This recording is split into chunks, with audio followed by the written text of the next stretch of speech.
8। তো এখন 1 lesser equal to modulus x lesser equal to 2, এই মড এক্স এর অর্থ হচ্ছে এই মড এক্সটা +1 +2 এর মাঝে আছে। এর অর্থ হলো এক্স এর মান +1 +2 এর মাঝে থাকবে, অর্থাৎ এই যে এই জায়গাটায় +1 +2, যেহেতু লেজার ইকুয়াল তার মানে এই দুইটা ইকুয়ালও হবে, আবার এদের মাঝখানেও থাকবে, এইখানেও এক্স এর মান থাকবে, এবং -1 -2 এর মাঝেও কিন্তু এক্স এর মান থাকবে। -1 এর সমান হতে পারে, -2 এর সমান হতে পারে, এবং এদের মাঝখানেও কিন্তু এক্স এর ভ্যালু থাকতে পারে। একটা গেল।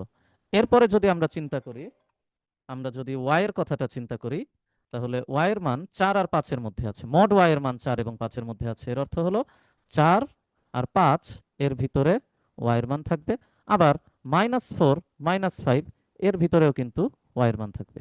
এরপরে যদি আমরা জেড এর বেলায় যাই, 6 আর 7 এর মধ্যে আছে, তার মানে +6 +7 +6 +7। আমরা যদি এখানে দেখি,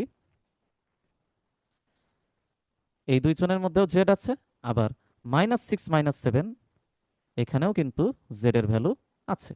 এখন যদি আমরা Z minus x modulus Z minus x, modulus Z minus x means এখানে আমরা মডুলাস জেড মাইনাস এক্স এই জায়গায় আমরা চিন্তা করব যে এটা নেগেটিভ দিক পজিটিভ দিক বোথ সাইড আমরা ক্যালকুলেশনে নিব।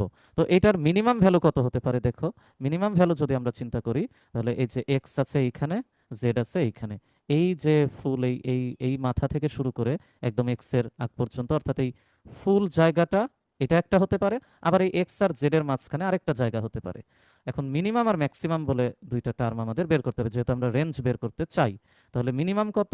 মিনিমাম আমরা দেখতে পাচ্ছি যে এখান থেকে এক্স শুরু হয়েছে এবং জেড এর আগ পর্যন্ত যদি গুনি, তাহলে 1 ঘর 2 ঘর 3 ঘর 4 ঘর, তার মানে মিনিমাম হচ্ছে 4 ঘর। আর ম্যাক্সিমাম এই বড় জায়গাটা কত?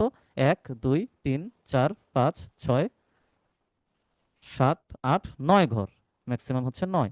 ঠিক একইভাবে জেড মাইনাস ওয়াই, এটার যদি আমরা মিনিমাম দেখি, আবার জেড মাইনাস ওয়াই মডুলাসের যদি ম্যাক্সিমাম দেখি,